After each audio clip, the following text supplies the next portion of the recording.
Thank you, Chairperson. Let me start by saying it is erroneous to assume that all black people agree with expropriation of land without compensation. There are many well-read, many educated people who understand that if land is expropriated without compensation, their properties are not guaranteed. Their land is not guaranteed. And people want to own land. So while government is trying to solve a problem, they should not create another problem. That's why many churches, question was asked, which churches? There are many churches that are concerned about their properties. They want the rights to own property that is guaranteed now in the Constitution to remain in place so that they can also feel that their properties as individuals and their church properties are also secured and are safe. The question about land grabs being, the question about the attempt to expropriate land without compensation is going to help alleviate land grabs, that cannot be true, because even right now, land is being grabbed in many places. There was an interesting article in Times Live about a certain Dr. Masrumule, he's a black man, who said he never worried about this subject at all until his land was invaded. He went to the police, and he said the police refused to open a case. And he was advised by his neighbor to go to AfriForum. Only when he went to AfriForum, and AfriForum accompanied him to Sotshanguve police station, did the police help. Now, how many of people who look like us who are black, who already have land, their land is not secure? So it is not correct for people to say that land grabs are going to be avoided in future when the police are refusing to step in to help black people who are complaining that their land is being invaded.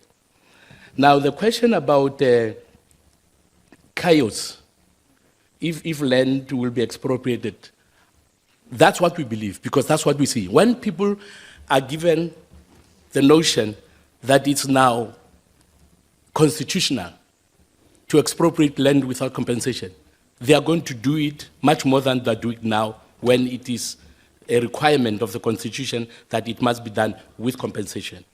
So the news to those who are land grabbers out there, that the Constitution has been amended, land will be expropriated without compensation, we think that many people are just going to continue in greater measure of taking the law into their own hands.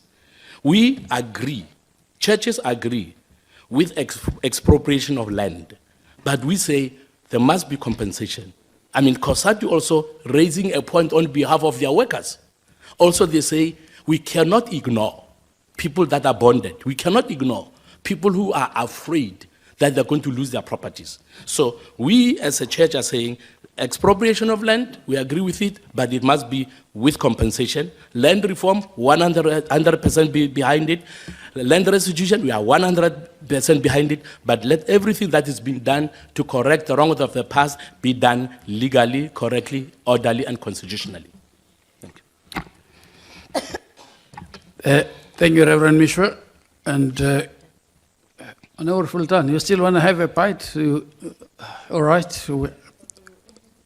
Thank you very much. I'll be very brief. There's no afterthought, members. We are concluding with Honorable Fulton.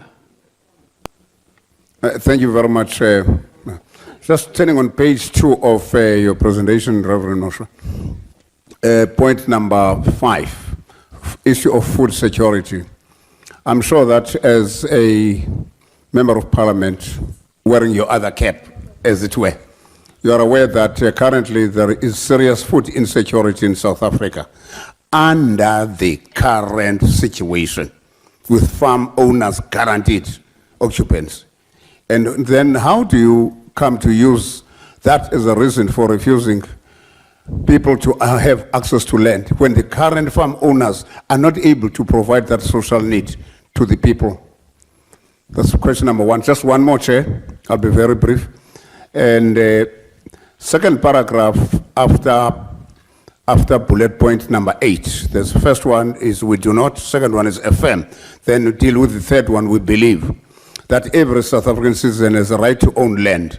Now, if at the moment there are millions of South Africans who do not own land, don't you think that for government to expropriate some of the land, that will enhance the chances of these landless people to also have land? Thank you, Chair. Thanks for accommodating me, Chair. Thank you. Reverend Meshoe. I need to correct my honorable colleague. We are not refusing. He uses the word refuse. We are not refusing people's access to land. But we are saying when people want land and they want to access land, it must be done orderly, legally, and constitutionally. Otherwise, your land is also not safe. Secondly, we believe that